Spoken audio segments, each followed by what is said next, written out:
Welcome back to another video from Simulacra.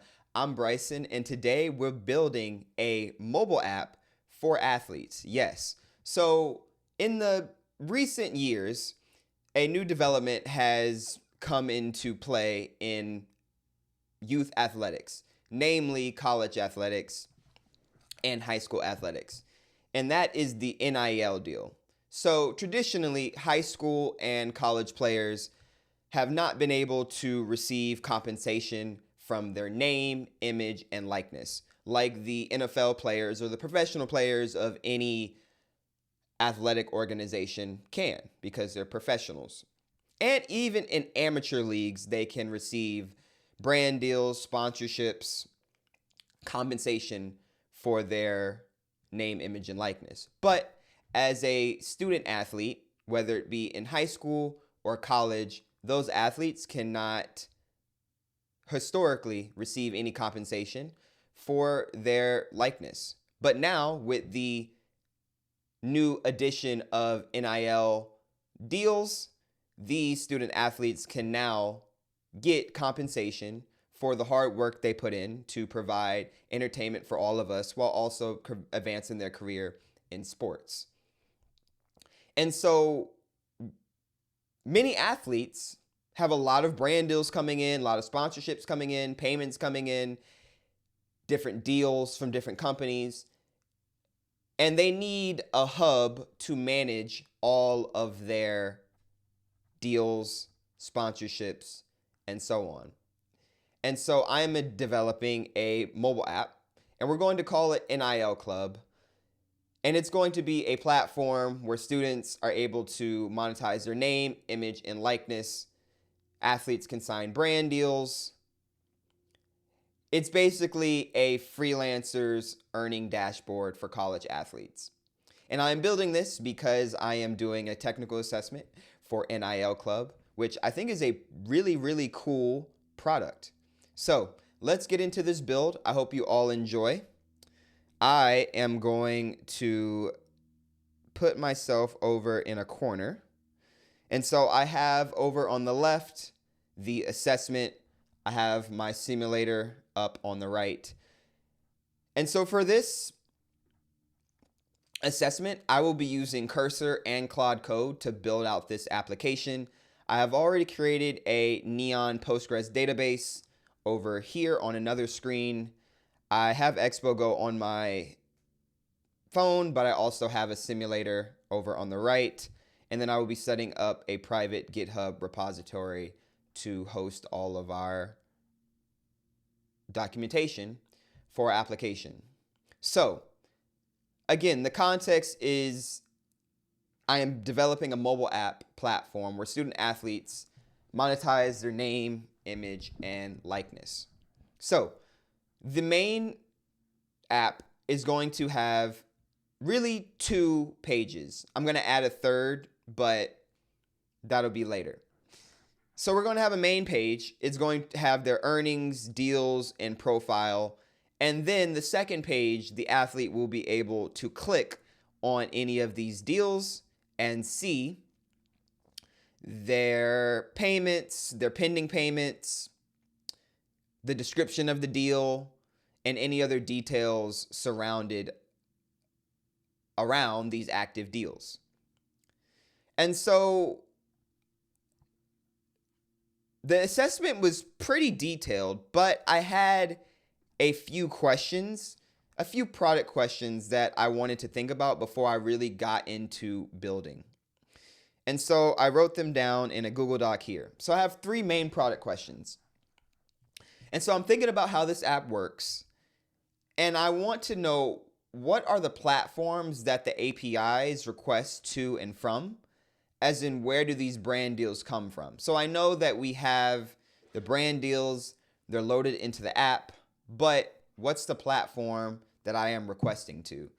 And so I'm going to make an assumption that the brand deals are loaded in by an internal brand or campaign system, and the seed script with the mock data that I am coming up with for this mobile app would be the request layer, so to speak.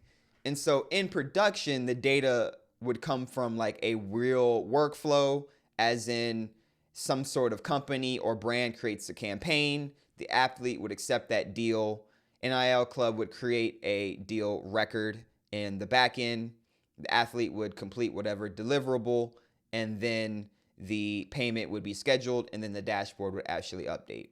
And I thought of it this way because this is probably how a regular freelancer dashboard would work, where a client would post a job, the freelancer would accept the contract, they would have milestones or hourly work that are tracked, the client would approve that work, they would get the payment, and then those earnings would show up in the dashboard. So second product question that I had. So in the assessment, it said write a seed script that populates the database with enough data to demonstrate the feature working. Include variety, different deal statuses, payment amounts, multiple athletes, etc. My questions were, how do you handle multiple athletes if there is no login? Because the assessment told me not to focus on onboarding, login, authentication. And then which athlete does the app show by default? So those were really my two main questions. And I'm going to assume that the authentication was intentionally omitted. And so since it's omitted, my bad, the mobile app is assumed that it's already logged in. So it will already be on Marcus Johnson's demo dashboard, and we're going to assume that the app has already been logged into. And then the seed script is going to create multiple athletes to demonstrate the relational data. But the UI is going to be scoped to Marcus Johnson, the demo athlete. And then thirdly, and this was probably my biggest question because the assessment didn't mention anything about that. What mechanism do athletes get paid by? Is it Stripe? Is it an ACH? Is it a bank wire? And so for this development, since I only have 2 hours or so, Stripe, bank wires, ACH, etc. would take too long to set up. I have set up Stripe payments on my other profiles, as in if I can type here, let's see, let's go to my dashboard. I want to say this will be my Stripe dashboard for Lyoko. And Lyoko is my company where I develop AI systems and AI development for local businesses. And so if we switch out of my sandbox, this is my Stripe account for Lyoko. And this is a newly created Stripe account, so I do not have any payments on it. And so this is my Stripe account for Lyoko. And then I also, on Community Pool, which is my web app for global crowdfunding of digital assets, I also have a Stripe account set up when I go to my $20 a month and press describe. Well, I will need to, I probably need to go and log in. But I have my Stripe set up in the back end of this, and users can go and subscribe through a Stripe link to this profile. But Stripe is a little bit too comprehensive to set up in this application. But coincidentally, I already have a Bitcoin Pay server set up. And so I'm going to use my Bitcoin Pay server to create a pay button for athletes to receive their payments in Bitcoin. This would significantly reduce friction of using Stripe or ACH or a bank wire. And I think it would be a pretty cool addition considering the athlete mindset in this day and age. You had Saquon Barkley took one of his brand deals, I want to say it was all in Bitcoin. And so these young athletes are very financially minded, and I think adding something like a self-sovereign Bitcoin payment into this mobile app will be very cool and helpful.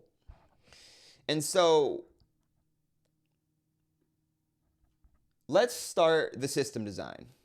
Because before I really start building any app, I want to do a full system design to know exactly what I'm building. And this helps me develop the PRD, the product requirements document, and the Claude.md for Claude to use. And so when I am thinking about a app that I want to build, I really have a framework that I use. Whether I'm building a full app or just a feature of an app, I go through a full system design.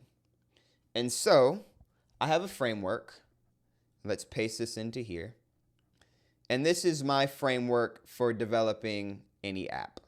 So before I used it for a Web3 app, but this is for any app.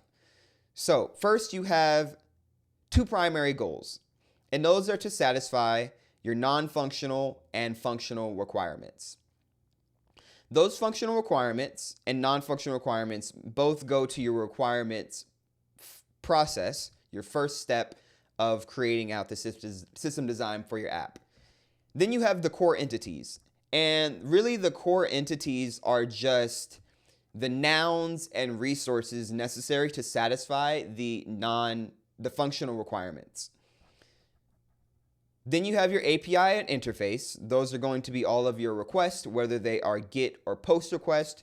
We're going to do those.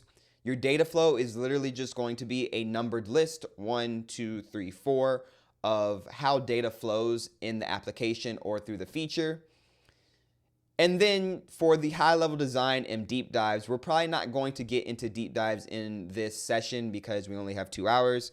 For high-level design and deep dives, you're also going to want to map these to your functional and non-functional requirements. And so when you're thinking about functional requirements or non-functional requirements, you want to think about what can the system do or what can the user do. And functional requirements have the statement, and they start with statements, the user should be able to blank. So for this application, I created a few functional requirements and non-functional requirements to get me started, so I wasn't just brainstorming them in session right now. So first functional requirement is that the user, so let me do that. And let's make these a little bit bigger.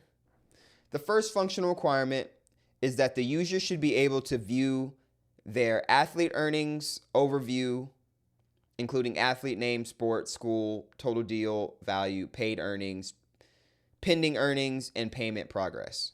So that's one of our functional requirements. The second functional requirement that I came up with is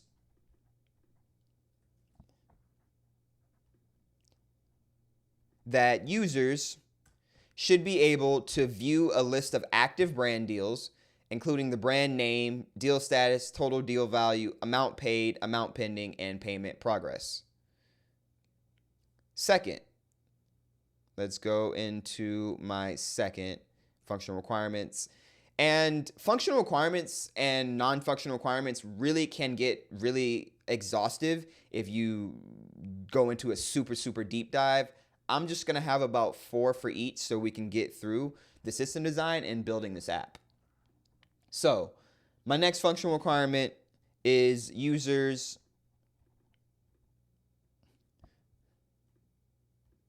should be able to tap. Let's go over here. Users should be able to tap into brand deal to view payment history, including individual payment amounts, payment statuses, payment dates, etc. And then my last functional requirement is related to how the athletes can accept Bitcoin as payment. Let's go over here. Users should be able to access a lightweight Bitcoin support payment, CTA, call to action, such as a QR code or modal button to demonstrate future direct support payment path for athletes. And so those are our non-functional requirements. So let's write down some, those were our functional requirements. So let's write down some non-functional requirements. And we also have 4 of those. And these non-functional requirements I really got from the assessment that was given to me. So let's put those in now. Our first functional requirement, non-functional requirement being the system should be able to fetch and cache athlete data efficiently using TanStack Query so the mobile app remains responsive during loading, refreshing, and retries. The second non-functional requirement, the system should be able to validate API inputs and outputs reliably using the Hono and Zod to ensure route parameters, database responses, etc. Our next non-functional requirement is going to be that the app should be able to handle network and API failures, including loading states, error messages, retry actions, etc. And then lastly, our last non-functional requirement is going to be related to floating points. And so our last non-functional requirement is going to be the system should be able to represent money precisely and consistently, storing monetary values without floating point errors and formatting earnings clearly in the mobile app UI. All right, so I think these are some good functional and non-functional requirements. Again, you can get really exhaustive in this list, but for time purposes, I'm going to move on. So now we have our core entities. So the core entities, again, are just essentially the nouns and resources that help your app run. What are the main components of your application? And for me, the core entities are going to be as follows. You're going to have the athlete, the brand or the company, the deal, payment, the earnings summary, and then my Bitcoin support link for the core entities. The data flow is going to also be pretty simple. I wrote out the data flow. The data flow, my data flow list has 12 points. It doesn't need to be that long. Honestly, a lot of these can probably be condensed. So I'd only have probably 1, 2, 3, 4, 5 points. But this is going to be my data flow. User opens the mobile app as the assumed logged in athlete. That's taking care of not focusing on authentication and onboarding. The app then loads the default athlete profile, which is Marcus Johnson. The app is going to request the athlete's earnings summary. It's going to then calculate total deal value, paid earnings, etc. It's going to display those earnings on the earnings overview screen with all of the athlete info. It's then going to display the active deals list. User can tap on that brand deal from the list. The app then navigates to the deal detail screen, and that's going to request the deal's payment history from the API.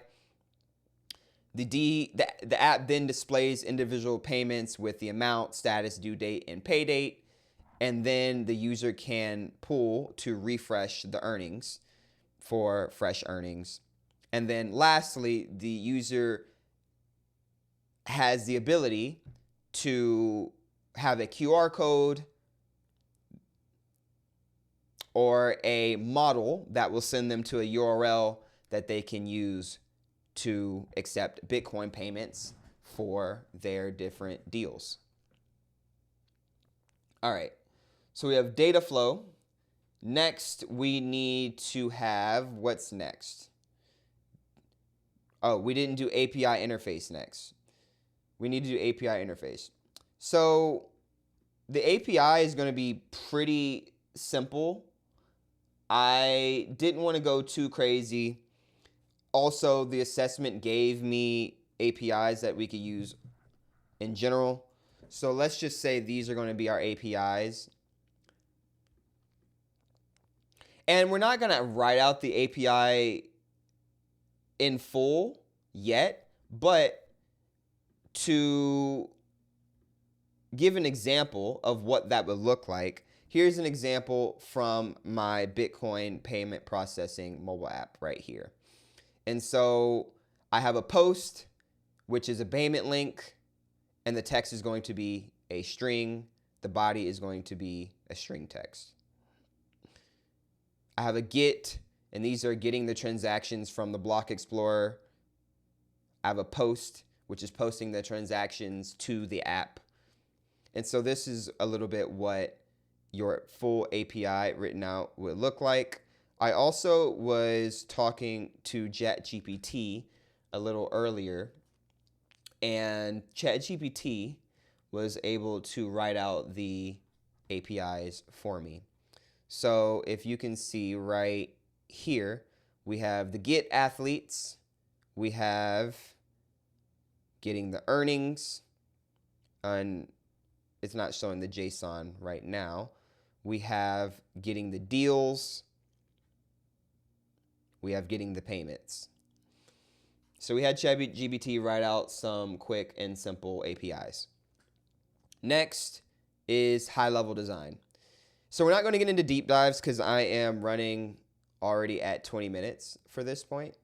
So in terms of high-level design, I want to make it very, very, very, very simple. And so it's going to be very easy because we don't have to worry about authentication or onboarding. And so first, I want to have a user dashboard. And let me, actually, why is that there? I want to have that style. All right, so first you're going to have the user dashboard.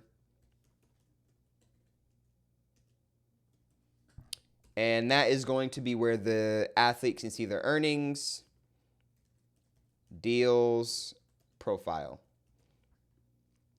All right, cool. And our athlete is Marcus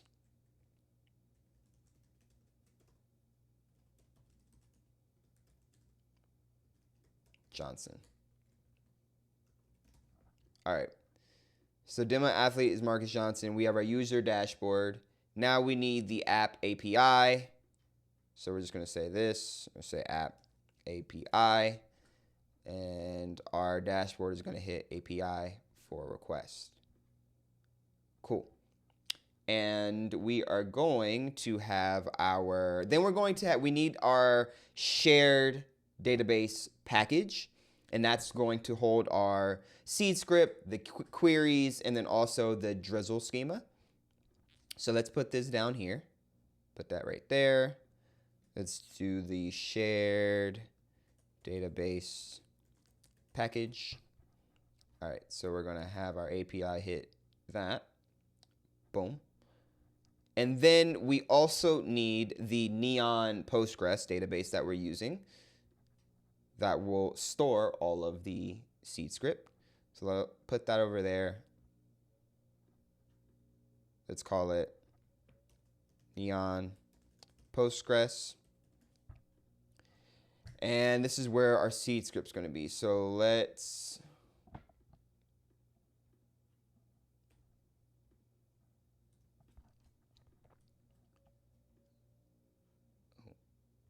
put our seed script here.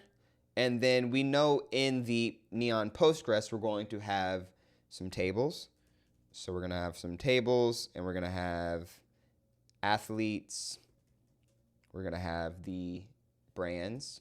We're going to have the deals, and we're going to have the payments. Okay. We have that. And then for our APIs, we need to write all of the APIs that we have also. So we have the get athletes, get earnings, get deals, and get payments. So those are our APIs. We're going to have the shared database package hit the Neon Postgres. All right. And then also we need to add the seed script. Seed script.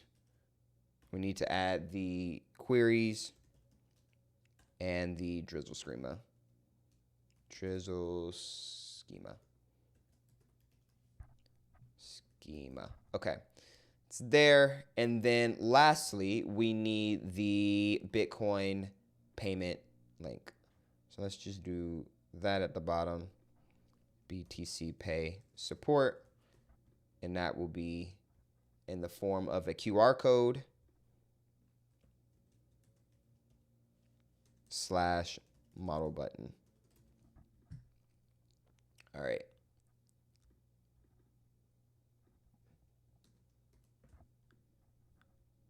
And then that can hit this.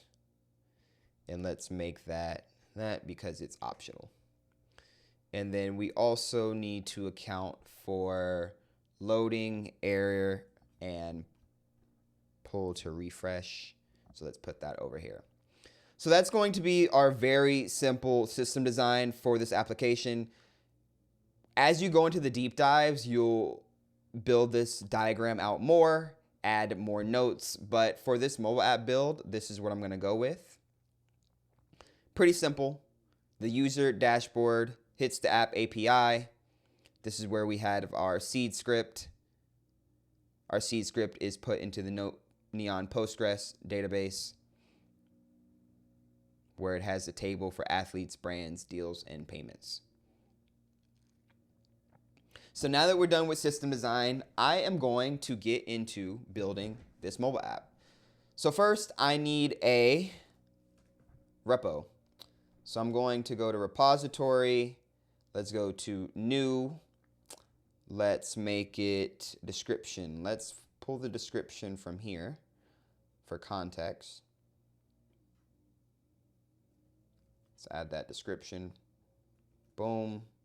Cool. Let's just call it NIL Club Mobile. Let's create a private repository. We're not going to add a get ignore, and we don't need a license for right now. And then we're also not going to add a readme for right now. I'm just going to have my agent create all of that. So we have a new repo and it's private. Let's create this repository.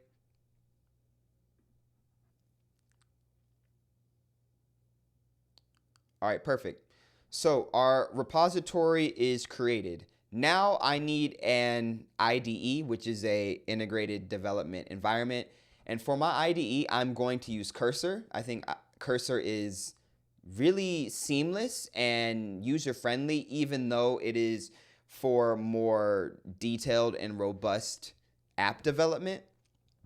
While I like Claude Code, I am going to be using Claude Code as the MCP attached to Cursor. So I'm going to be using Claude Code, but I'm going to be using it inside of Cursor rather than Claude Code from the terminal.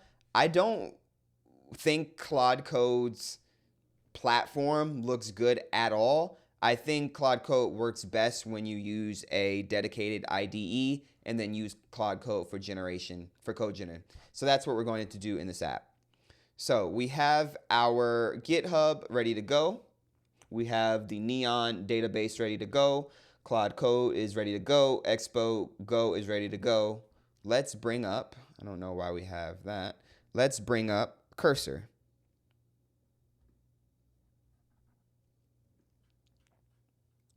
All right. Cool. So we have Cursor. Cursor is a AI IDE, very big in the AI industry. Elon Musk and X just bought Cursor actually, which I think is a really, really good acquisition. So the first thing we're going to do, since we already made our repo in GitHub, we're going to clone this repo. Here, we're going to clone from GitHub. We're going to choose our NIL Club Mobile repo. And then I am going to click on my GitHub destination as a repository. I'll open that. And we are going to select this as a repository destination. All right, so I'm opening the clone repository. So now I am inside Cursor with NIL Club Mobile as my project. So I also need to create a new cloned repo in Xcode, because Xcode is where I am seeing my code that has to do with anything iOS app related. So I'll also need to open up and clone this repo in Xcode. So we're going to clone GitHub repository. We're going to go to NIL Club Mobile, and we're going to clone.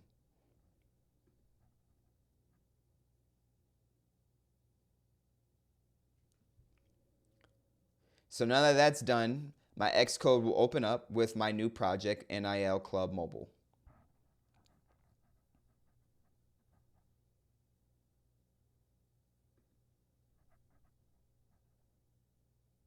And I think it might be taking a minute to do that, but good. All right, so that's going to be done down here. So next, we need to start up a Expo project in this application. So the first thing we're going to do is we're going to go to Expo. First, I'm going to give my agent some context over here. Actually, let's develop in Claude over here. Let's go here, and Claude code is over here.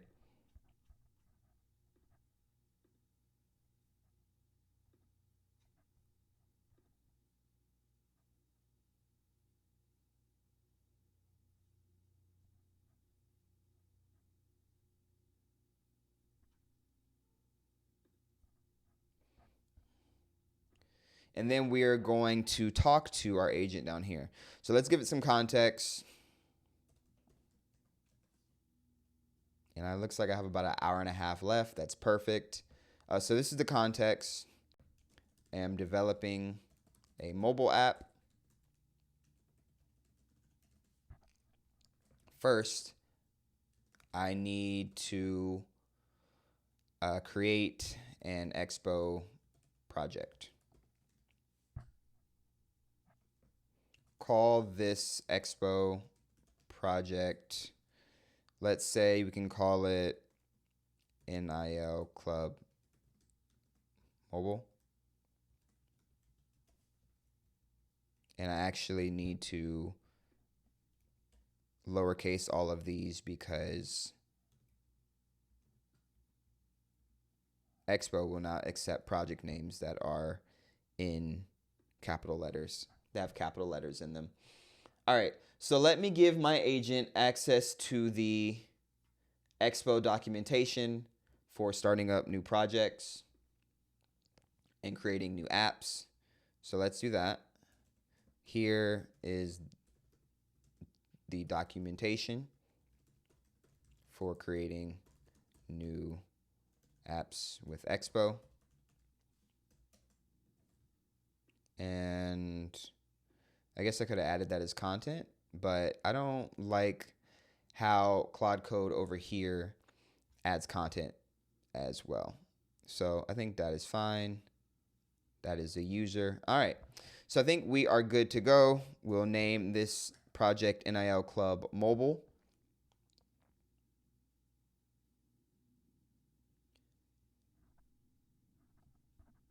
Actually, I might be able to keep my... Oh, well, no. Let's keep it lowercase.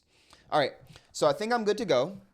This agent, Claude, is going to set up my project.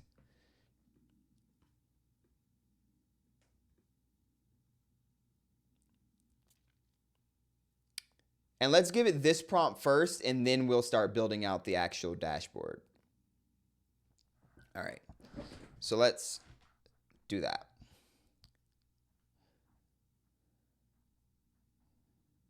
All right, so it's asking to check the current directory state. It's allow.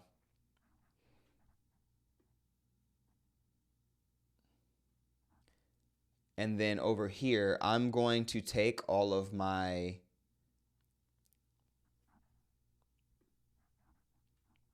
information from Excalidraw.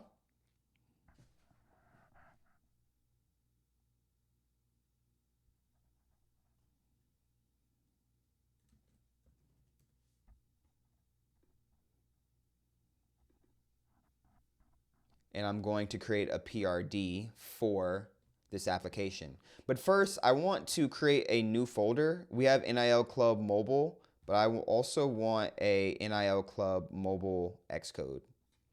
So let's go back to GitHub. I want a NIL Club Mobile. NIL Club Mobile Xcode. All right, perfect. Let's close that. Let's close that.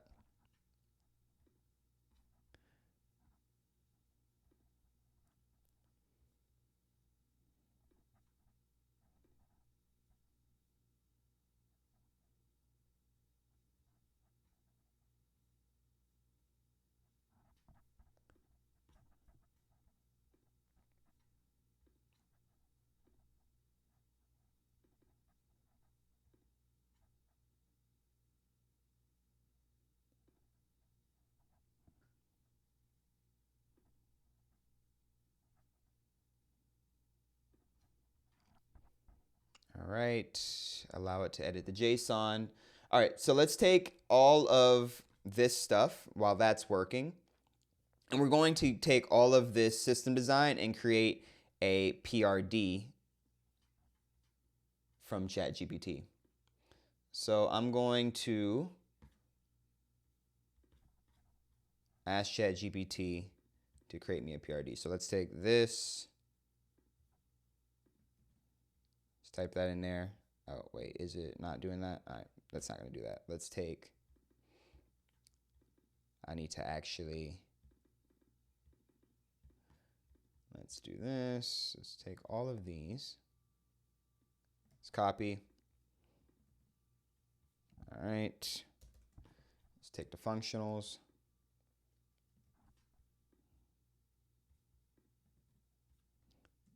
Let's take the core entities.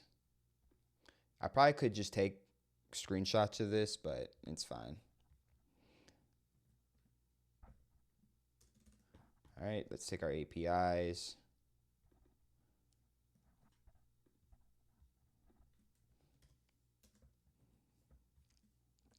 And then let's take our data flow.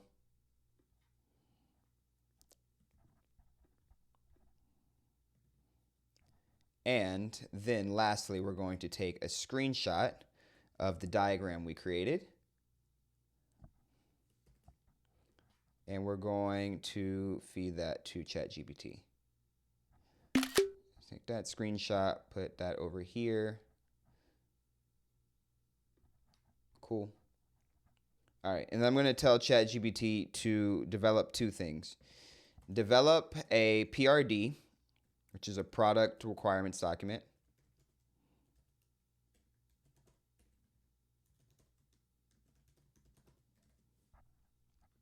Based on and a Claude.md based on this system design. The high level design is attached as a screenshot. All right, perfect. And we spelled attached wrong, I think. What just happened? Did that really just happen?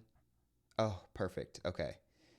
I was about to say that would have been very annoying. Attached as a screenshot. Okay. So we want a PRD and a Claude.md. I'm going to tell ChatGPT to not make these exhaustive because this is just a mini mobile app. We do not need a long PRD.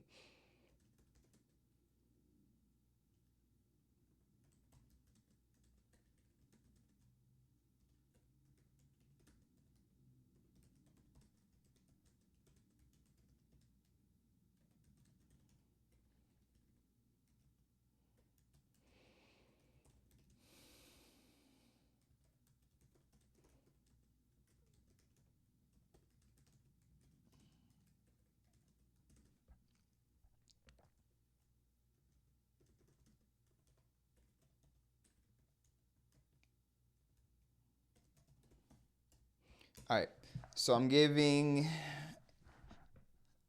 to give this PRD that ChatGPT is generating for me right now to my Claude agent that is working. So let me bring this back over here so we can see what is happening with Claude. All right, so it looks like the project was set up and done. It says we can start the dev server. All right, cool. All right, so first thing I'm gonna do is let's push to GitHub. Since we did that, let's push to GitHub. And let's see if this was created in Expo.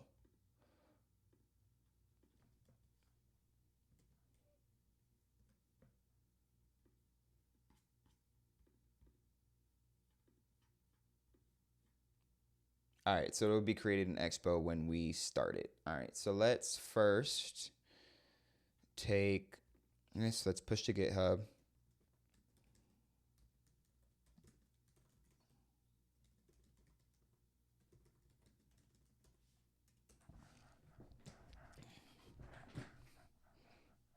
All right, so we don't have commits yet.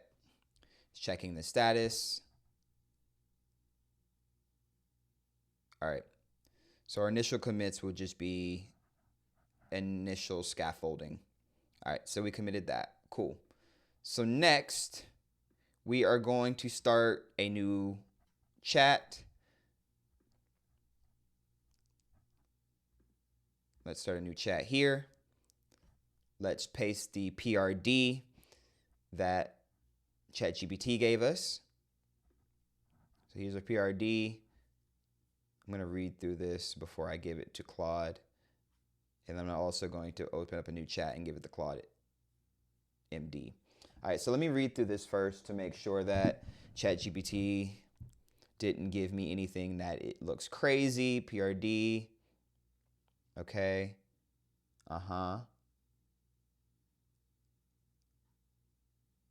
Server through a typed API. I also knew before I do this, I need to go get my API from Postgres and put it inside of here. The app should feel like a really athlete-facing product. Target user, perfect. Cool, functional requirements. Those are my functional requirements. Those are my non-functional core entities that I said. Okay, deals, payment. My Bitcoin payment support link, API requirements. It's the optional endpoint. Have my data flow, earnings overview, assumptions. Okay. All right. All right, perfect. So let me give this PRD to Claude over here. And then I'm also going to add a screenshot of the dashboard from the assessment. So let's do that also. Let's take this screenshot.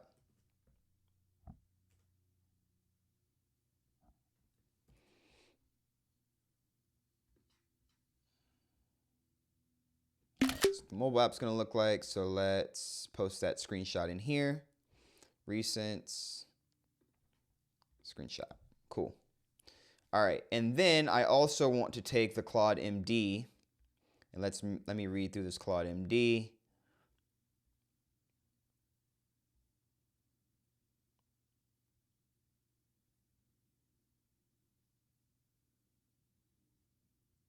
All right, that looks good.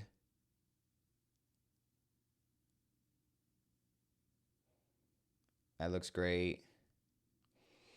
Product requirements, we have our functional and non-functional. All right, I think the MD file looks good. All right, I think the MD file looks good. All right, so let's go here. Let's make a new chat for our Claude.md file. Let's post our Claude.md file.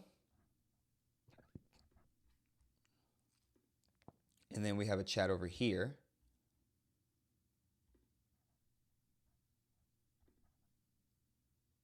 Let's let it go through this Claude.md file first, and then we will go through the PRD. Actually, I can post the PRD at the same time. It's not that big of a deal. So let's go back to the PRD. Let's take that, open that untitled. Let's click here, and then let's again put that screenshot. All right, let's post that. All right, so now I have 2 agents working for Claude.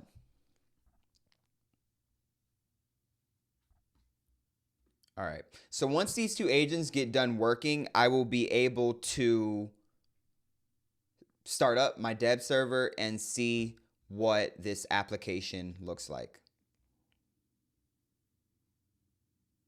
All right, so it seems like I'll need to install pnpm on this machine, and then also there's no database URL set and there's no connection to Neon. So there's currently nothing to seed against. So perfect.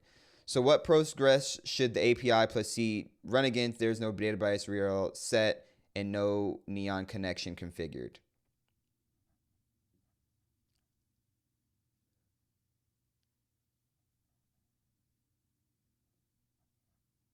I want to use the Neon URL for this app. So I have the Neon URL here.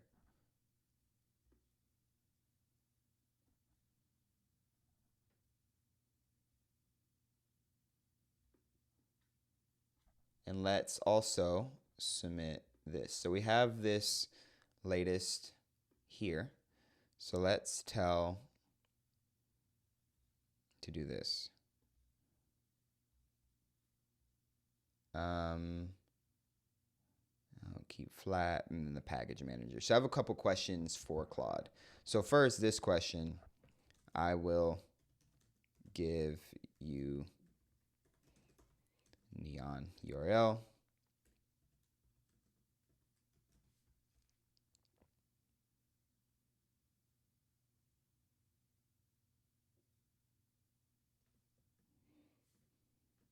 And I'll say here is a snippet to connect with MCP there. And then I will also give my project URL, project dashboard here. So let me go to Bryson's projects, NIL Club mobile app, and then this is my URL so that they can create a file in the env. Here is Neon URL for project.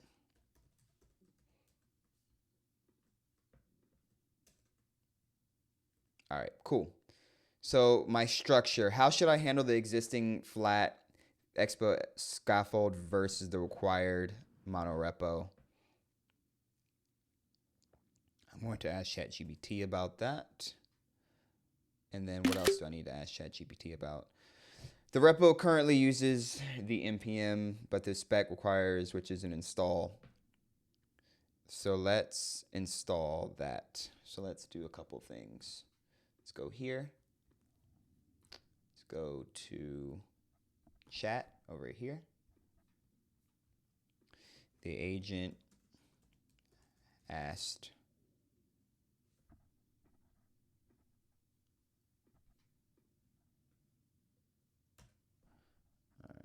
let's see what chat says about that, and I will come here.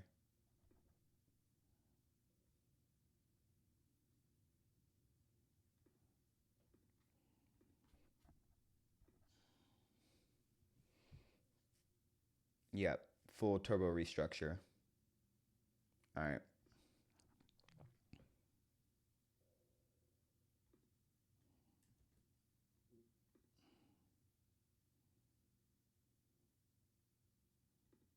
then we want to install pn pm.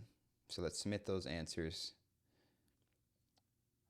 And then let's come back to here. We have a couple questions. Database, how should program be provisioned? I have a Neon bit, it was ready. Okay, so that's asking me the same thing. And then the API host. Where should the Hono plus Zod API run? Expo router API route standalone Hono server. It's going to run with the Expo router API routes, but let me ask ChatGPT its opinion.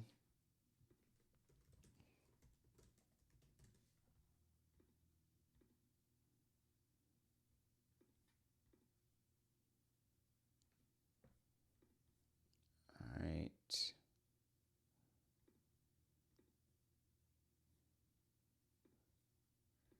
Let's go back here.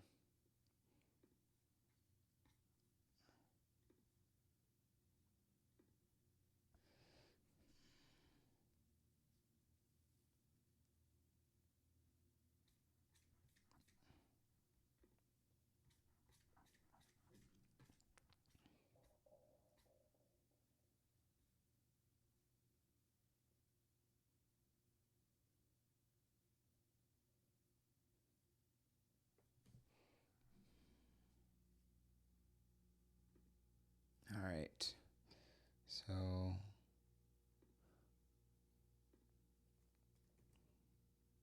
all right, and then I also need to create a API for Neon. So let me do that.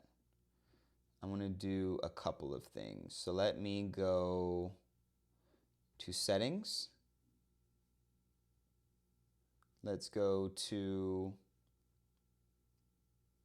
we have our project ID, and then we have, so we need two, and then data API. Let's see, enable data API, auth. Where is the API? Oh, I need to go to my overall probably API settings. That's why. Great. All right, so let's connect to GitHub. All right, cool. So let's create a new API. Let's just say project scoped, and it's for, let me actually go into Neon over here so you can see what I'm doing. So we're on the Neon for my projects. So we're going to create a new API key, make it project scoped. It's going to be scoped to this project. We'll name it Cursor NIL Club API key. And so for this build, I am going to show everyone my API key because this is an assessment. In real life, I would not have this on my screen if I was recording content. So let's create this key. Let's copy this API token, and we're going to come into Cursor. We're going to come here. We're going to create a new file. Let's call it .env.local. And we're going to paste that inside. So it's going to be our NIL, or it's going to be our Neon API key. Boom. And then also we need the project ID. So I am going to come to my projects. I'm going to click on the project for the NIL Club mobile app. I am going to come down to settings, and I'm going to take this project ID and put my project ID inside of Cursor also. So we have the Neon DB URL, so we need that. And then we also have the Neon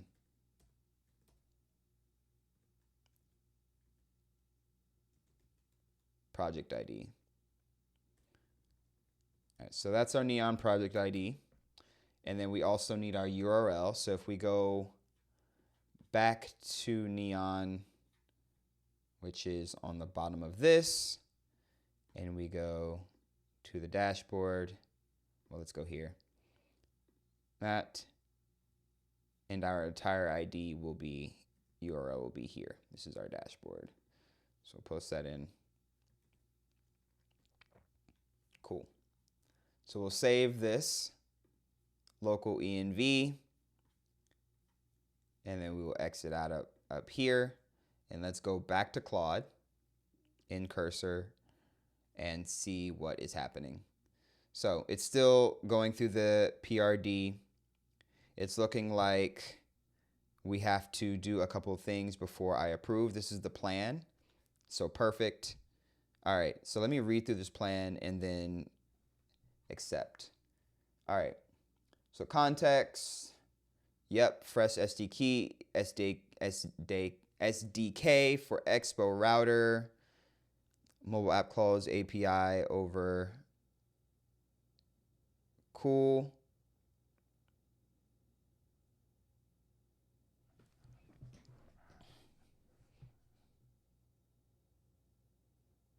Demo athlete, okay, step 1, the mono repo restructure, cool.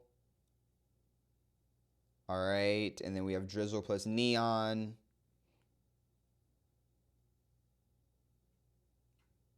Perfect.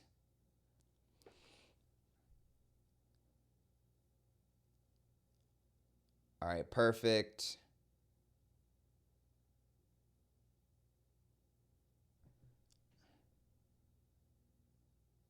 Perfect. All right, step 3, in step 4, we have the Next.js with Hono and Zod to get our APIs requests. All right, that looks good. Step 4 is our Expo screens and then TanStack. So we're adding the departments. Okay. Routing restructure.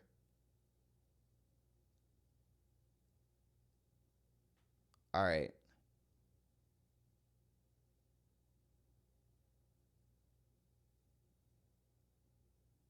Okay, so this is our verification.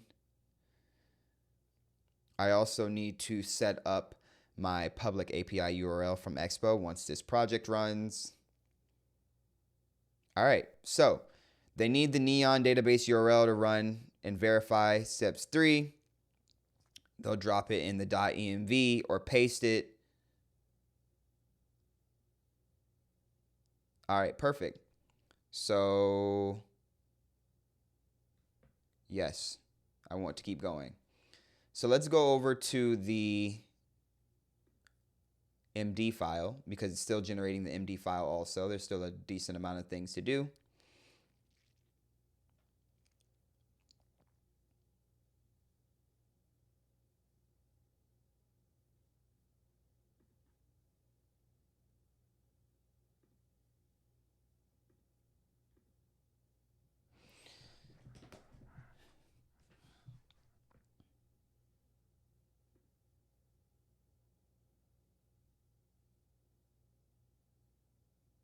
All right, says it's able to fetch that database ID and URL that I put in the .env.local file.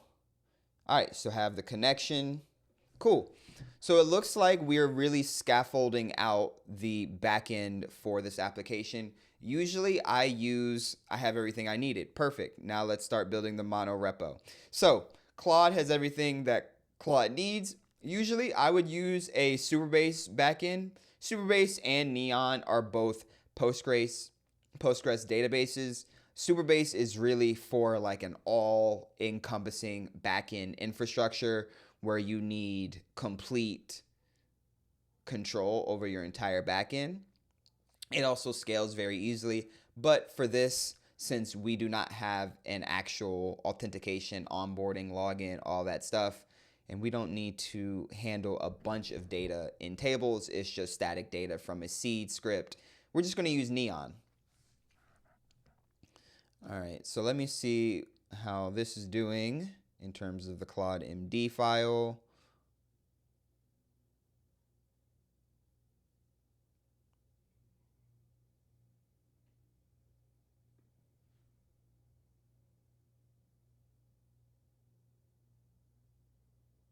All right, so perfect. It's doing all the things I want. The drizzle, the Zod. We have the API key and we have the project ID, so it's perfect. It says a DB URL is a console URL. Oh, okay. So I put the wrong database URL, but I have the project ID and the API key, so we are completely fine.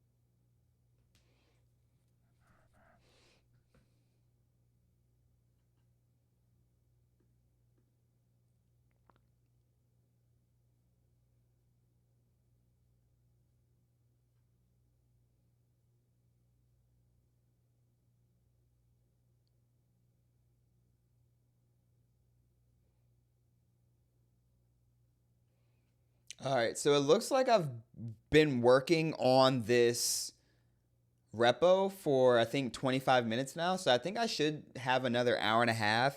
I know I've been recording for an hour and 2 minutes because I went through the entire system design. I don't know if that counts to my time, but I'll just assume when it hits 2 hours on this recording, then my time will be over. But I don't think we're going to be here too much longer. I mean, once these 2 pages are built out, we're going to make sure the app works, and we're going to add in our Bitcoin pay server model button, and then I think we'll be good to go.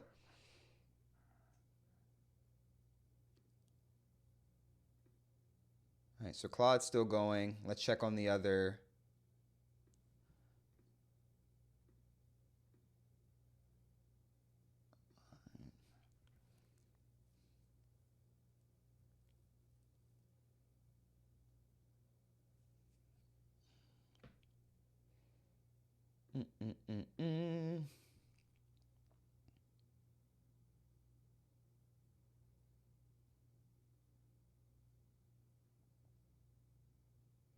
All right, so it's now developing the seed script. And let me go back into the assessment because I want to see exactly what I should have for this seed script. Let me go here.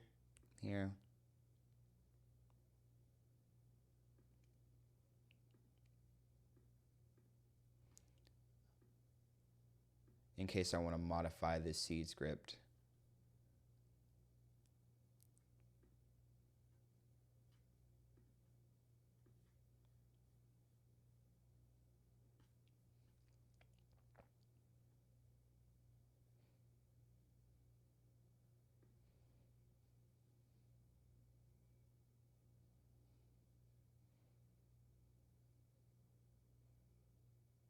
All right, let's see.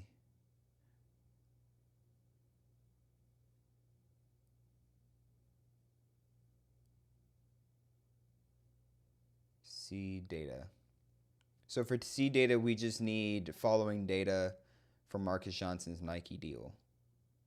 Deal value, payment 1, 2, 3, pending. Other deals and athletes up to you. Aim for 3+ athletes total with a mix of statuses. Okay, cool.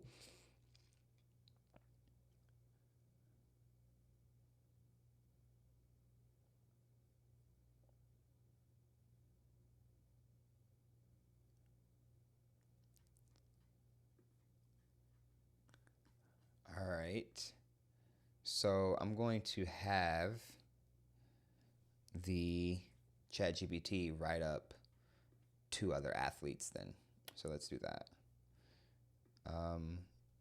Here are the requirements.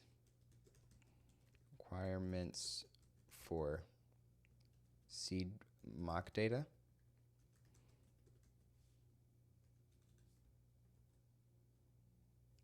Let's say create seed data for 3 athletes besides Marcus Johnson. Name them, I don't know. Let's say Adam Smith, Kevin Jones, Kevin Williams, and Mike, I don't know, Mike Jones. Yeah, let's do Mike Jones. All right. So we can feed more seed data to Claude in case we need more. All right, so now it looks like Claude is adding in the Zod mobile parses responses. Let's check how the Claude.md is working. I think it's going to run into, we already installed that.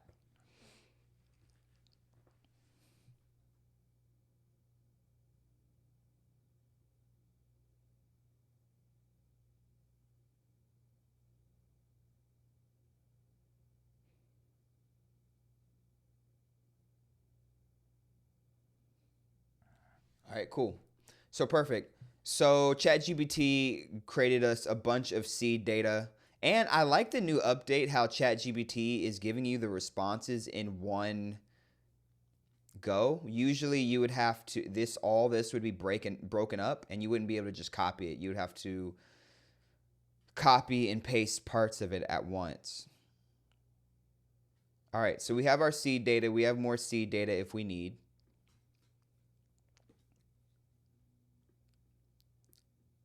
And for a note, I could be using the agent over here.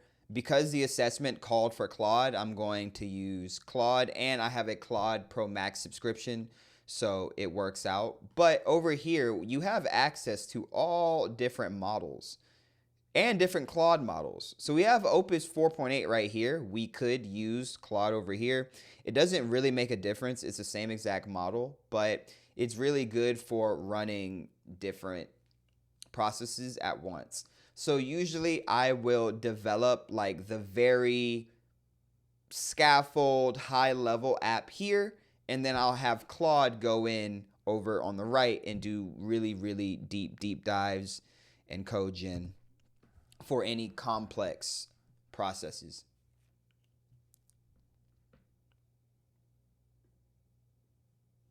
All right, so it looks like our Claude.md file is still working.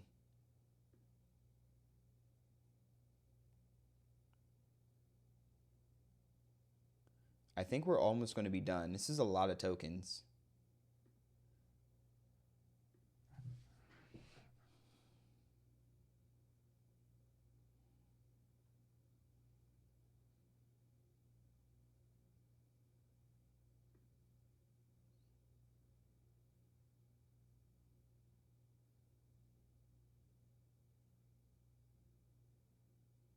All right, so our schema was pushed to Neon. Perfect. We have 5 brands, 6 deals. Oh, cool. We have seeding. Database is live and seeded. Perfect.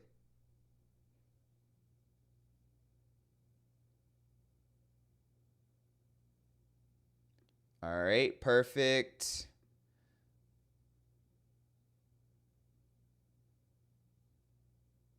And now this one is asking let me seed, but the other one's already seeded.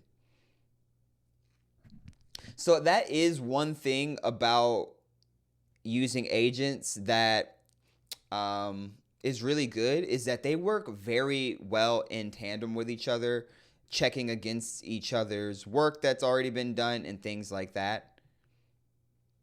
All right, and so it says our database has been seeded. That's good. I want to see if this is updated in Neon.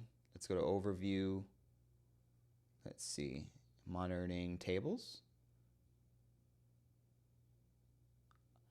Perfect. Great. So let's say yes to this. let's go over, and we can see our data in Neon, and we can see our different tables over here. We have athletes, brands, deals, and payments.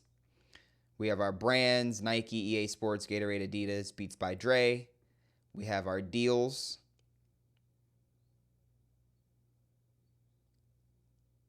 And then we have our payments. So I think this is good to go. I am going to still add in some more seeded data because I think that's going to just make the entire app more robust. More data is always good.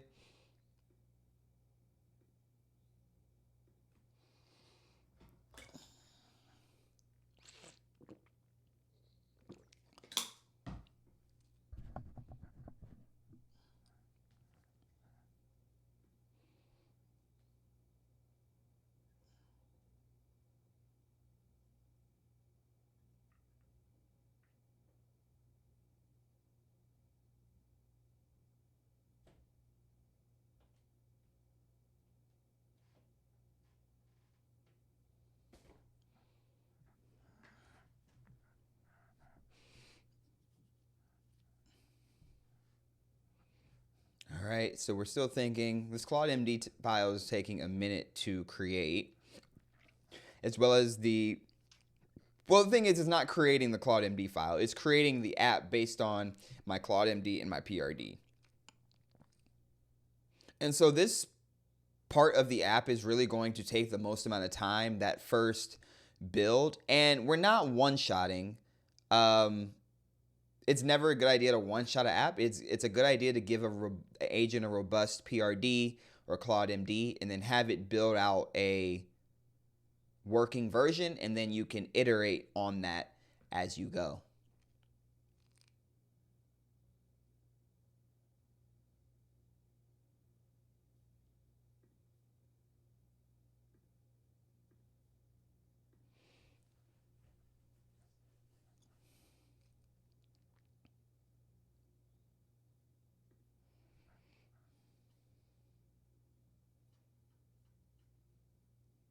All right, so it's 1:15 into the mobile app build. I guess I started exactly at 1, or I started exactly at 11. That's kind of cool.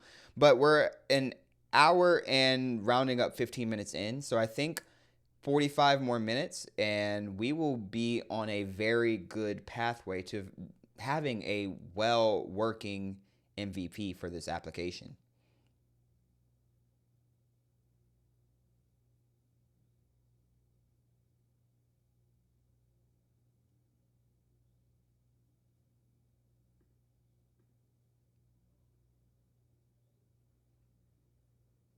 All right, perfect. All packages, including React Native, React QR code, that TanStack, are correctly linked into the app.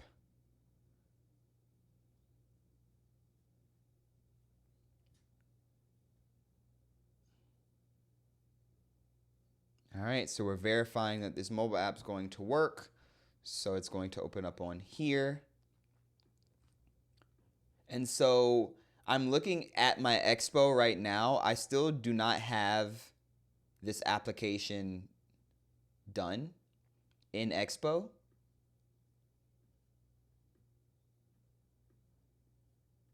I meant to say this application still has not come up that it is a new project in Expo, but when I run the dev server, the new project will appear in my Expo and I will be able to open it up on the simulator right here.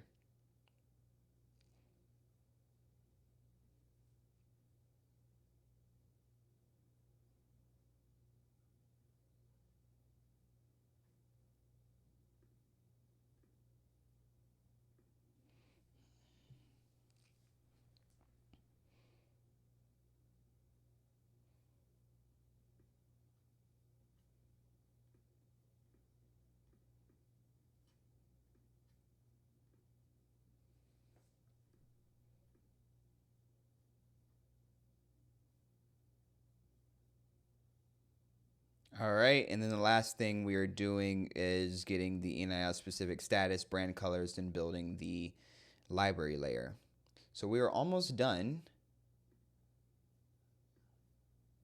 with this application, with the first version of this application. So I want to see how this looks, see how close it looks to the example in the assessment, and then I'll go from there.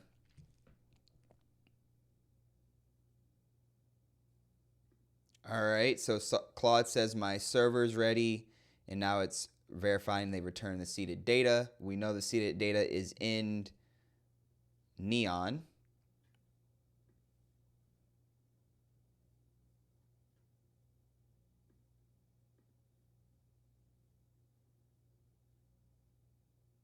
And it looks like we're both on the end of our list for both the PRD and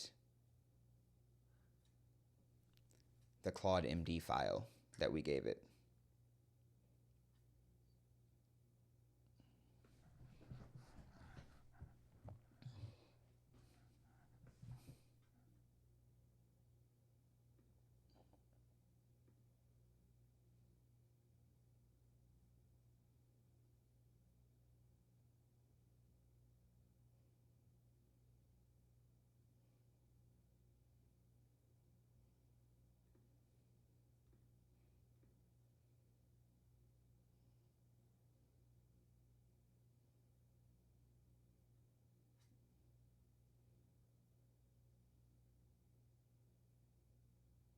All right, perfect.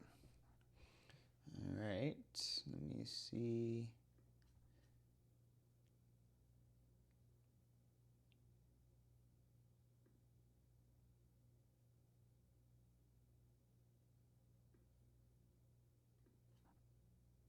All right, now it's going with the deal card, payment row, section header, and Bitcoin CTA.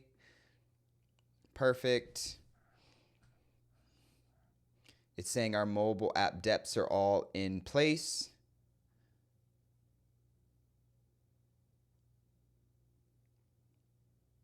Perfect.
All right, so I think our build is almost done.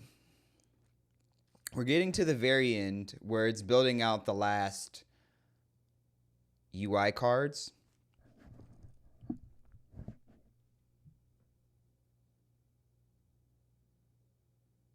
But these agents have been going for a minute.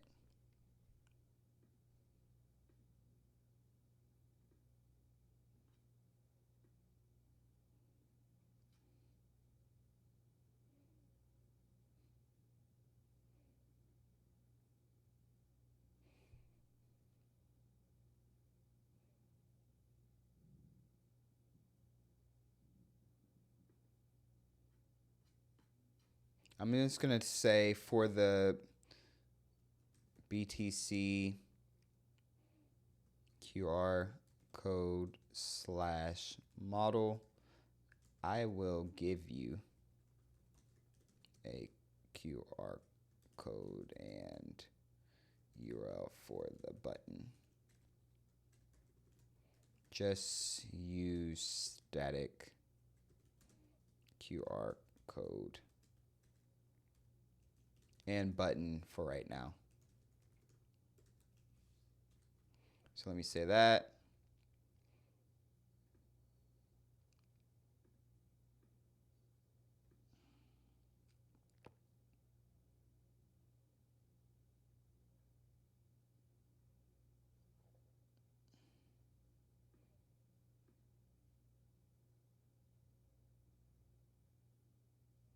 All right, so all the screens are built. It's checking for unused scaffold components and check for stale imports.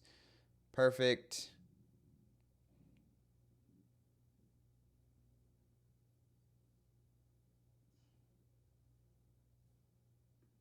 All right, so after this, I'm going to do a commit.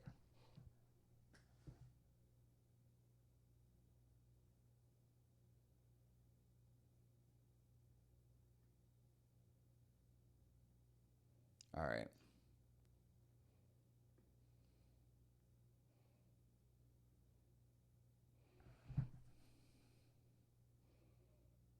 Okay, perfect. And then I think this app is about to be done.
All right, perfect.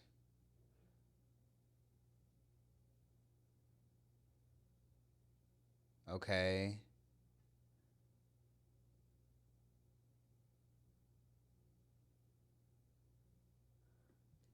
Okay.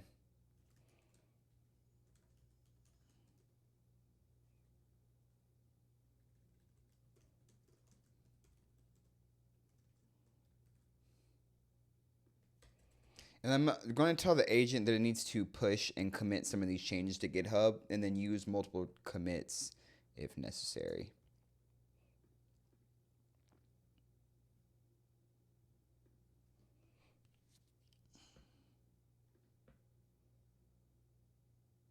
It says Metro is up. All right, so if Metro is up, let me show my terminal. Let's go over here.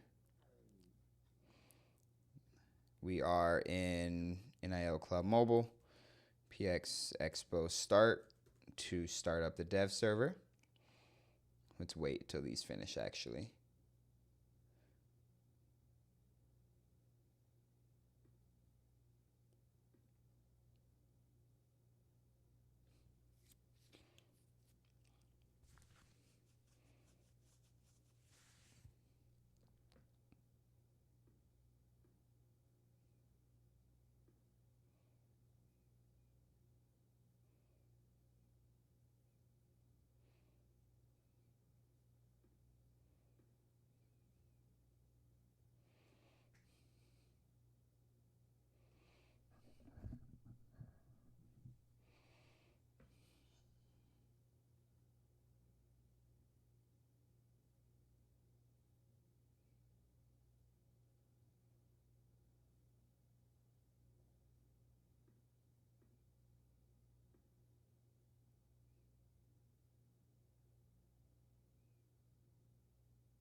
All right, so it's separating our commits into different areas. We have our database package, we have the scaffold,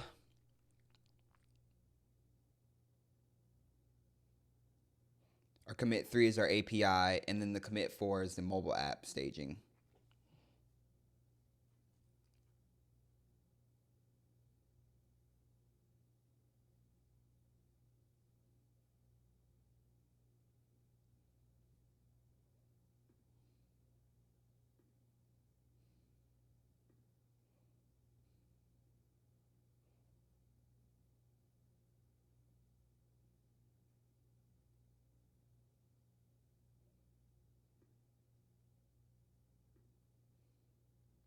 All right, so done, server stopped, and all the main changes have been pushed to GitHub in 4 logical commits. Perfect. Perfect, that's exactly what we wanted. We have one item open is the root MD is still the Expo starter, which is completely fine.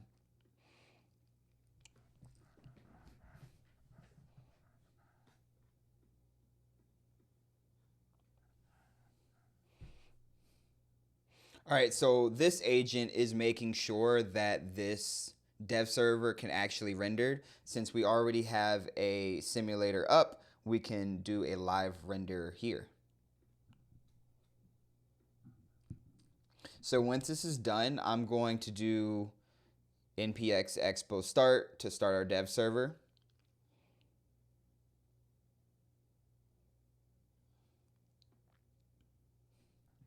And then the last 30 minutes, I'm going to review the application and see where we need to make any improvements.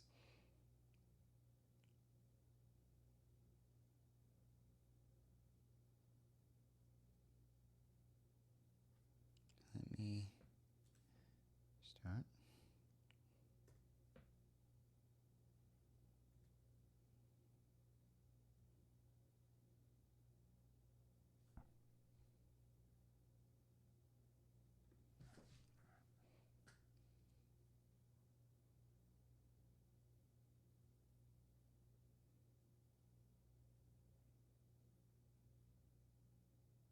All right, so interesting. Expo is not installed. Install it and try again.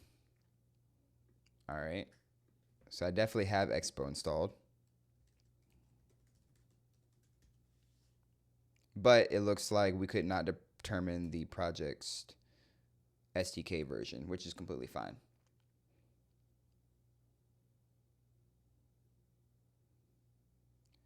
All right, so we have that on, perfect. Now let's run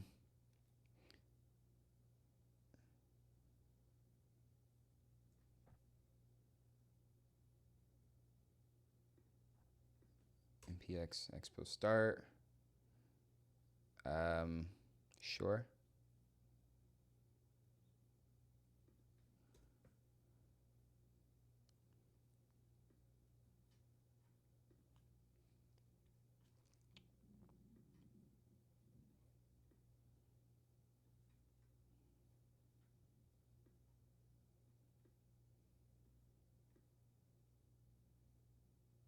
All right, so that's completely fine.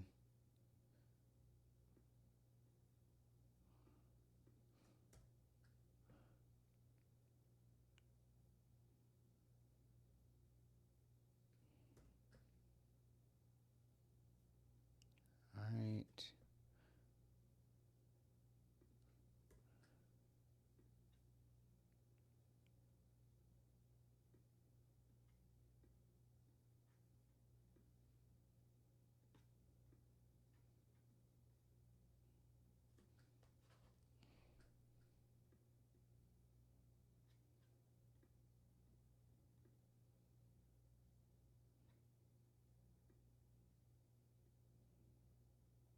All right, so we're installing this app. It's at 100%. Cool. Oh, my iPhone was using an older version. Got it.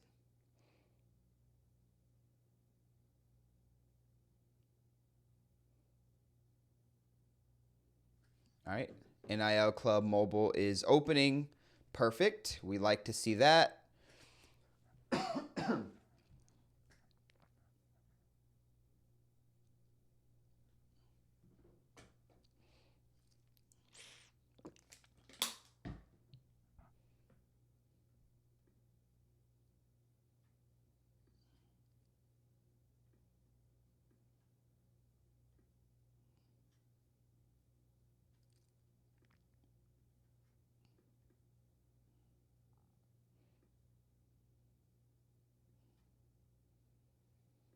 Okay, I have verified the simulator rendered.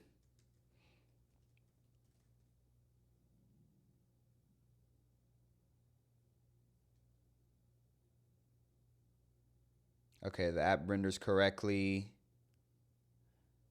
Okay, so right now it's navigating to all of these to make sure that it can navigate to these different pages. Pretty good. Look at that. It's navigating for me.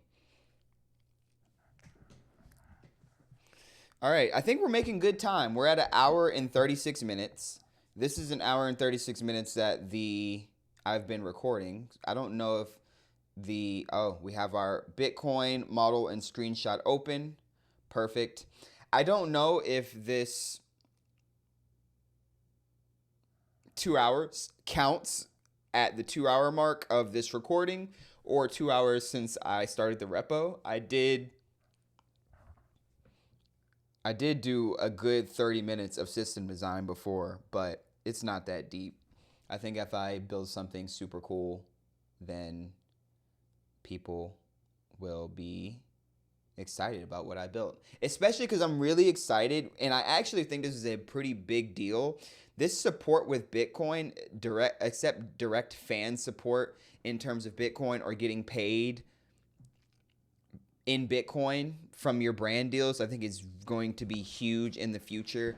I think, oh my gosh, Saquon Barkley. Oh, I know Saquon Barkley.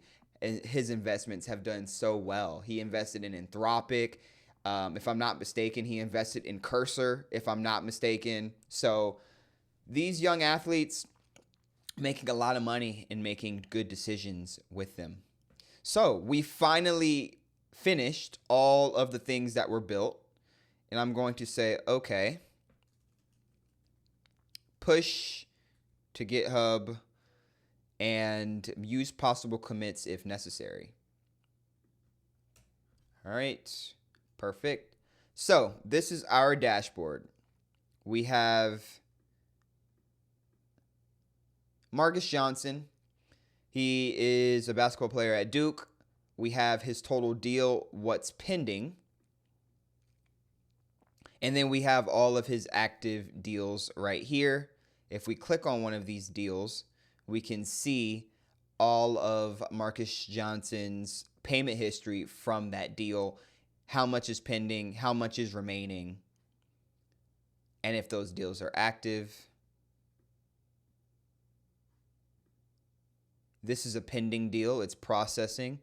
This payment history is processing. And then we have completed. He's gotten all of his payments. So I think this is a really good working app. I want to make sure that this looks the exact same as the screenshot, like the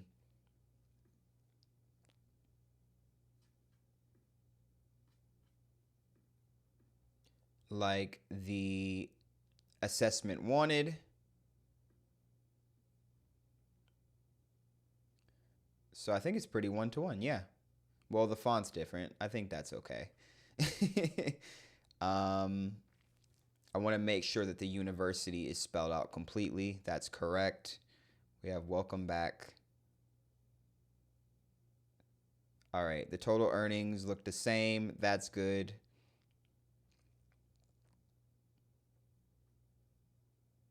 We have our active deals.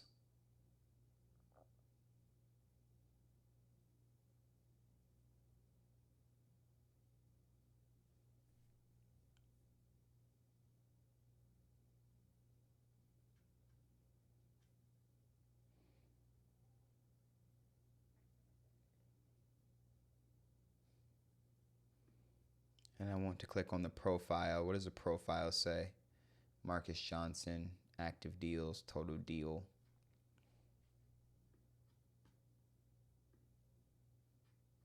And so because there is no actual profile hub, because I'm using mock seed data, I'm not going to implement a space where a user can come on and edit what their name is, their, sport they play, their university, because that data is actually not going to be pushed to anywhere. If I had a Superbase database that had all of that data, then I would create that little profile hub. But I think we are fine in terms of this, especially if we are coming from the assumption that this is already a logged in account and there's no authentication.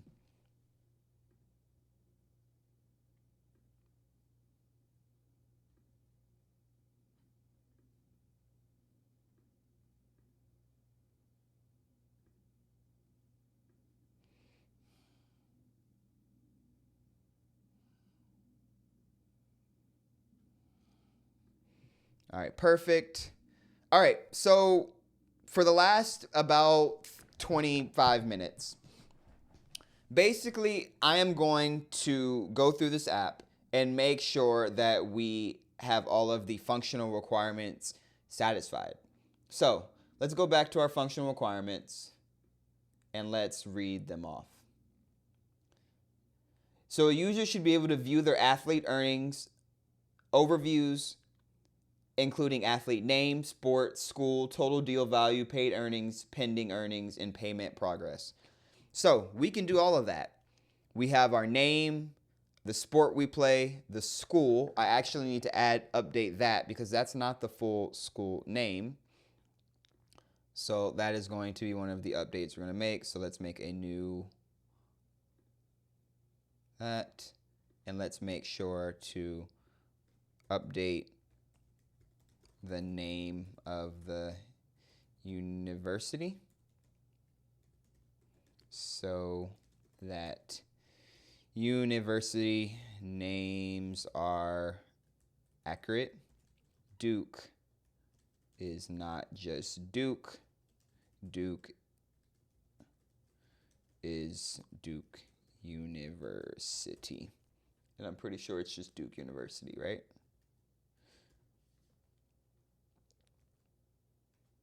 Yeah. For example. So let's update that.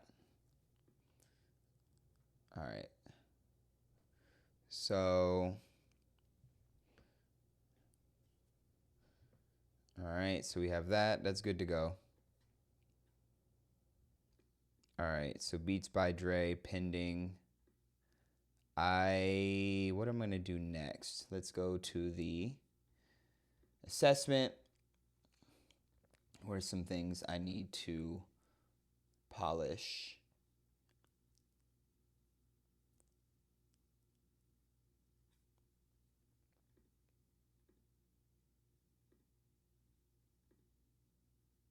All right, so we're good to go in terms of we have spinners loading. I like that.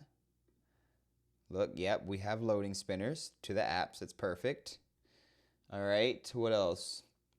We have smooth navigation, proper number and currency formatting. So those are the things I need to check for. All right, perfect. So it updated the names and seeds for accurate names. Perfect. So let me push and commit that. All right. And then untitled.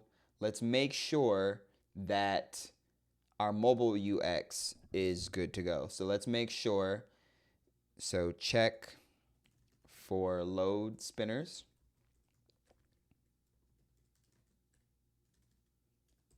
Error messages. Pull to refresh. Proper number / currency formatting. And these are going to be our checks. Normally, we could do each of these checks in a different conversation, but because this app is not super extensive, I'm just going to do it all in the same conversation. So let's do that.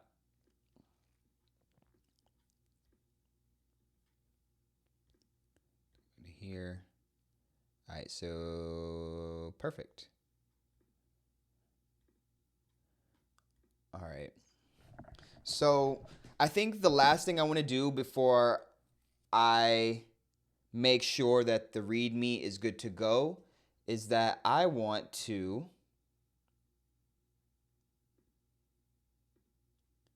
make sure that this support with Bitcoin works correctly. So I don't want to say support with Bitcoin except direct fan support. I wanted to say something more like, so let me actually, I'm going to use a prompt for ChatGPT. So let's that. Let's come over to chat. All right. So let's go to chat. Let's go here, here. Here is how the BTC support looks in the app. I want to change this. And then I'm going to say support with Bitcoin except fan support. Sounds weird.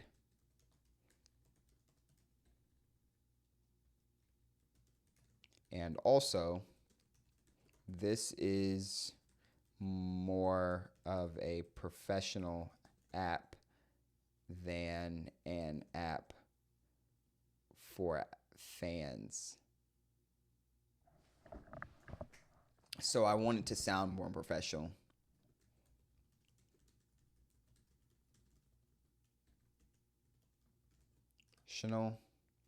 So let's say simply accept. Should I say, let's see, what's on here? We have deals. I'm going to say just accept payment in Bitcoin.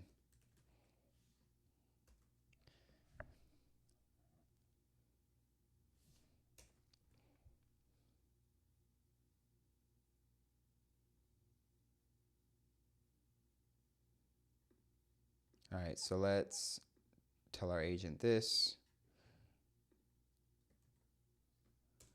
over here, and let's go over here. All right, so what does our review say? All right, so all 4 concerns are well handled across every data fetching screen. Here's the verified audit.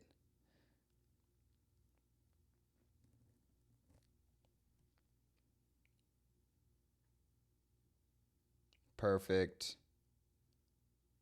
Perfect. Money is an integer since end to end. Perfect. Minor gaps that are not bugs. 2 small things addressed if you want them addressed. No empty states for 0 deals. Detail loading screen drops to inset unlike the others. Okay. So I'm going to go back into here. I'm going to go to chat. I'm going to tell chat this. I'm going to tell chat what I said. So I'm going to tell chat my prompt.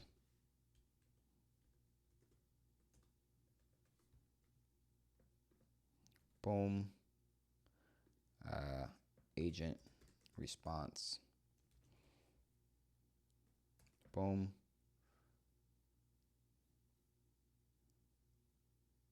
Oh, wait. No, agent respond be up here.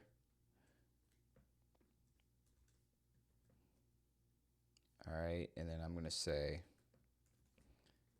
develop prompt for agent minor bugs.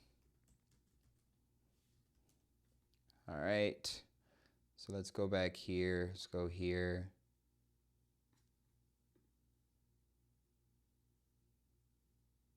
Cool.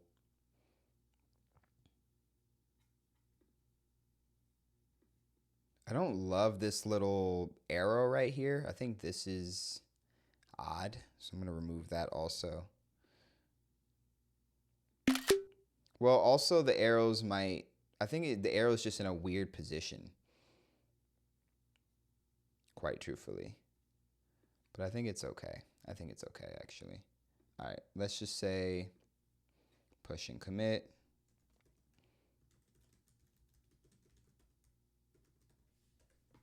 All right, let's go back here.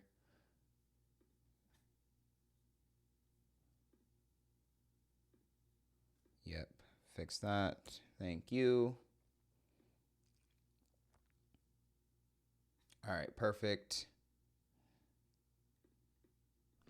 All right. All right, so next I need to go onto my Bitcoin Pay server and actually get a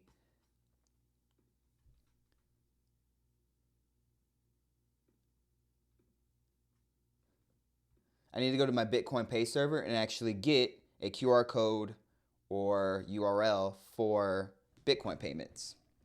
All right, so let's go to my Bitcoin payment server. Let's open this up. All right, so this is my dashboard for my Bitcoin payment server. And if I go down to here and I go press the plugin for payment button, well, first, here's what I'm going to do. Actually, first, because I'm in Hachisu's store, I am going to create a new store for the NIL club. And each store is going to be for each athlete. So an athlete would have their own store, and then each store would have their own Bitcoin and Lightning wallets connected so that they can accept payment in Bitcoin over the on-chain Bitcoin network and on the Lightning Liquid network. That's a tough thing to say. Lightning Liquid network. Cool. So let's create a new store. We're just going to name it Marcus Johnson NIL. We're going to keep the default currency as USD. We're just going to keep the preferred price source. And so let's do this. I know. Marcus Johnson NIL Club. So let's create this store. And then now that we have this store created, as you can see, it'll tell us to set up a wallet, set up a Lightning node, and things like that. I'm not going to do that all right now, but I'm going to go to plugins over here and press pay button. I am going to enable the pay button, or I could do a point of sale, either one, but I'll do a pay button. On this pay button, I can have a price, the currency, the description, the order ID. I am going to change some of these. I'm going to change the button type to a slider, or a custom amount. I'll just make it a custom amount so that anybody using this person's image, which is the URL, which is right here, can simply just add or subtract or type in exactly how much money they want to send. So cool. All right. So let me go here. Let me go to checkout description, and this will be NIL deal.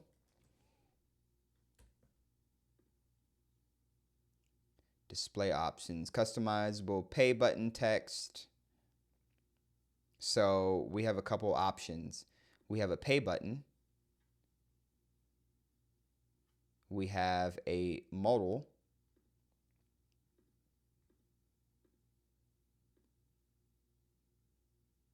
So you have your URL, you have your pay button.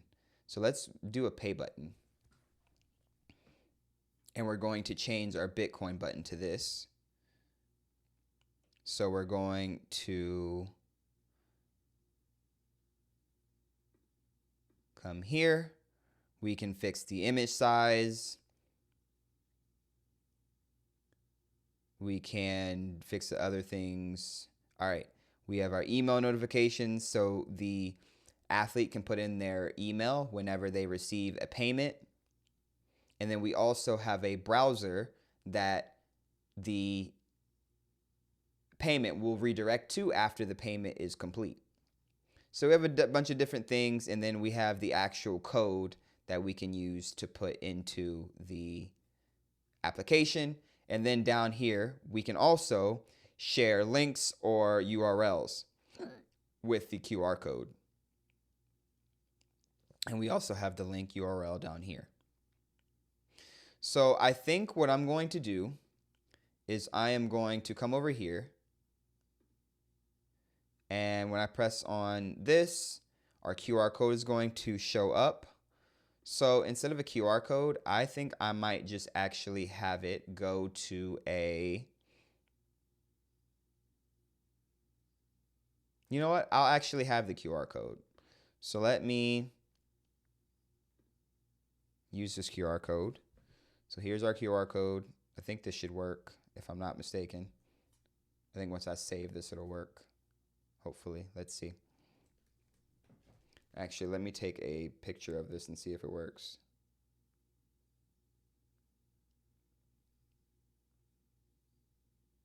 Come on.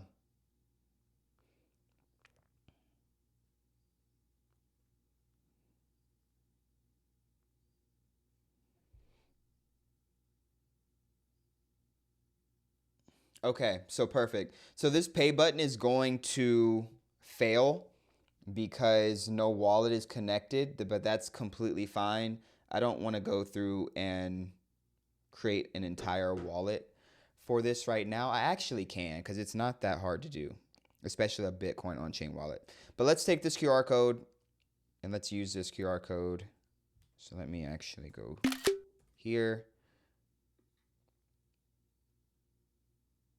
Let's take this QR code. So let's go back to cursor and let's say, here is my QR code. Also, I want to use a Bitcoin pay button. And then so let's go back to Bitcoin. Let's go up here. Let's click our link, which is a pay button link. Let's go here. Here, let's give it the pay button link. And then let's also give it a screenshot of the BTC pay button.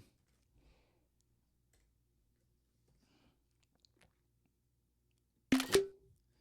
So let's give our agent both of these, and then I think we'll be done to wrap up the README and the app. All right. So let's add both of those in. Let's go back here.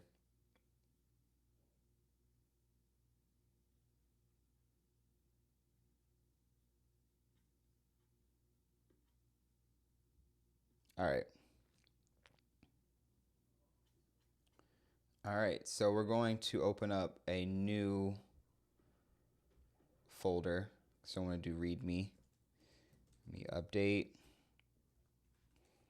Let's do that. And then the assumptions. Let's give it to my assumptions also. My assumptions are going to be in that product assumptions that I showed at the beginning of my system design. All right, so that's that. Let's put that in here. All right. All right, so let's do that.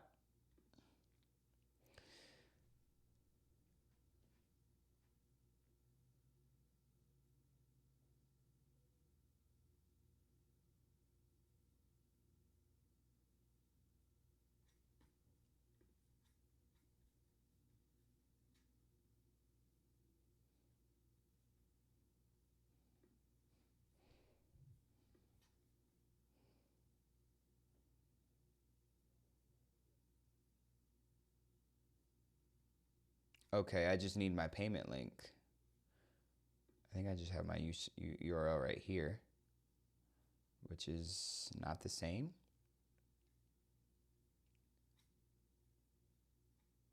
Let's go with the link URL.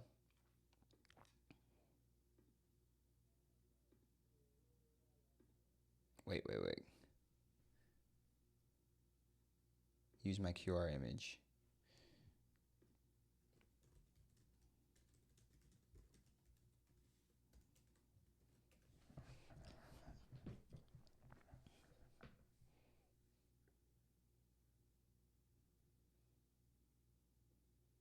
Oh, I need the actual image file. What's the best way to do that? Oh, you need the actual image file. Okay. So let's go to here, press preview.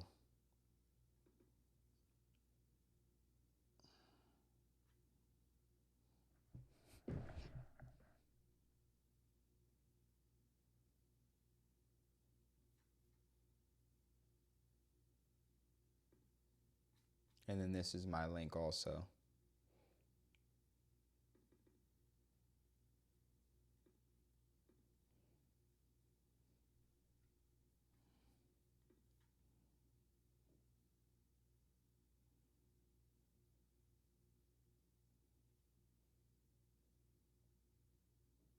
All right, perfect. And then they want the actual, so let me type on preview. All right, let's go to recents. Let's go to screenshots. Which screenshot is this one? So let's rename BTC Pay QR. All right.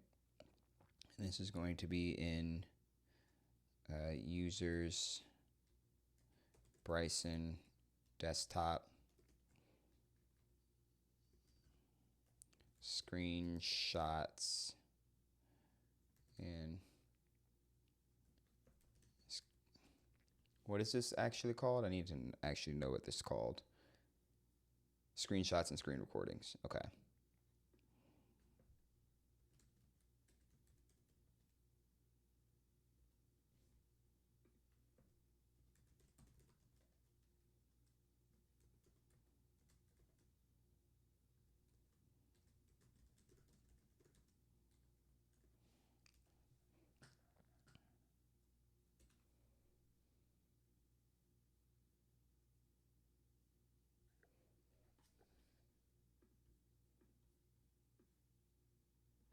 All right, so I think we are good to go on setting up the Bitcoin payment also. So I think this app is fully ready to go.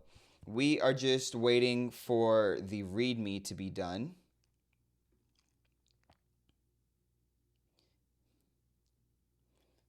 And then once that's done, we can push and be done. All right, so it's replacing our QR code. And now matching the button styles to match the BTC Pay server's dark style.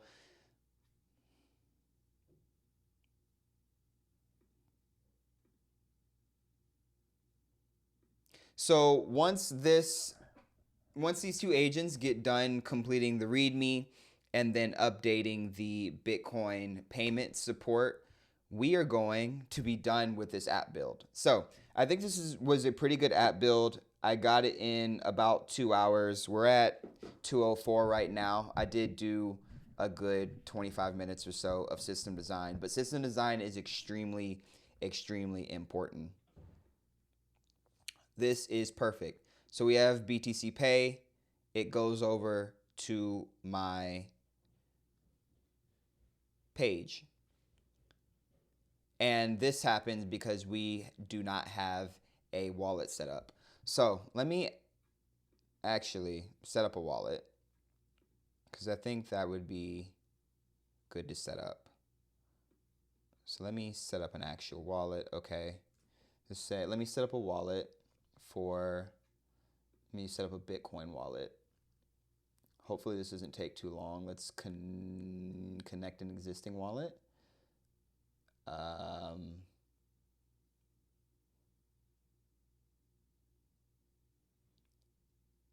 Import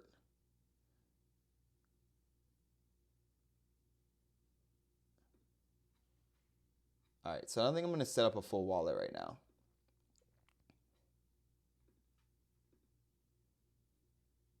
Yeah, I'm not going to set up a full wallet, but for this purpose, this works perfectly. So let's just push and commit, because to set up a full wallet, I'll have to go and get my 12-word secret key phrase. I'll have to log into my wallet. I'll have to go get my public key. It's a lot. I think this is good to go right now. So let's push and commit to GitHub. All right.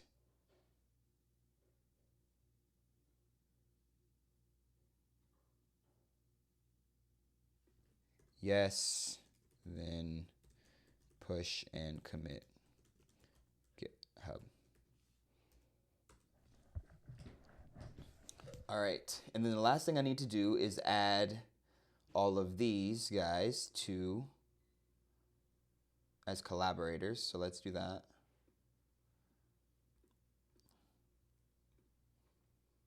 All right, so let me go to, where's GitHub? GitHub, let's go to here. Let's go to NIL Club, and let's add some collaborators.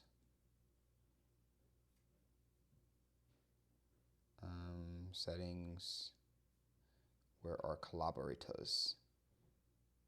Collaborators. I have to log in. Okay, let me go get my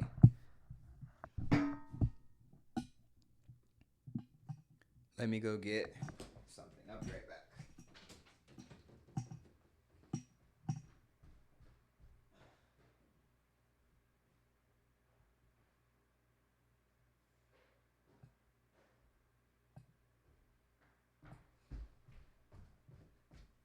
All right. My password for GitHub. All right. Where is my GitHub password? Cool. So let me move that over so you can't see that. 61.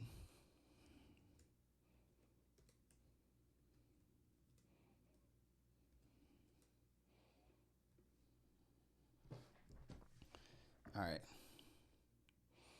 So cool. Let's invite some people. Let's go over here.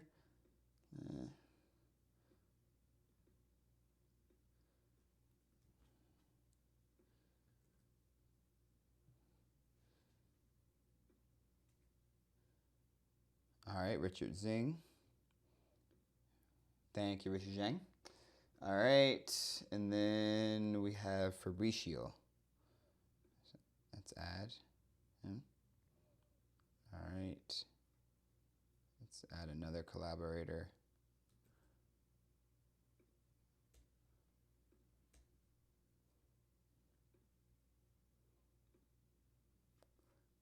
All right, and then let's add the last one.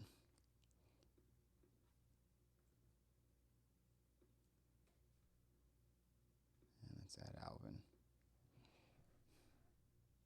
All right, so our collaborators are added.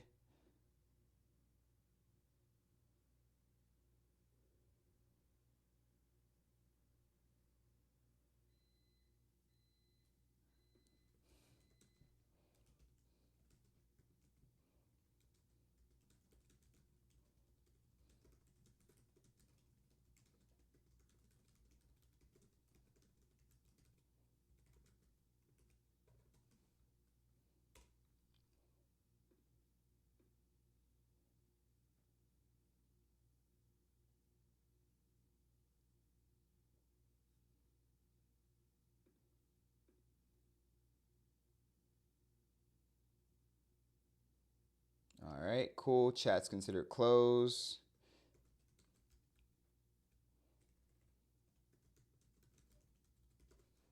All right, perfect. So I think I am good to go on this mobile app.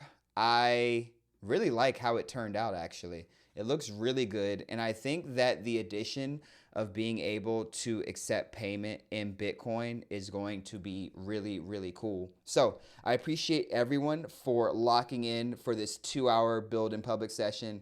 I think I'm going to go on a walk or a run because I feel super stiff right now. I appreciate all of you for tuning in. You have been watching another Build in Public From Simulacra, I'm Bryson. Remember to like, subscribe, share with your friends and family. Tune in for the next video. They come out every week. I appreciate everyone, and I'm out. Bye, everyone.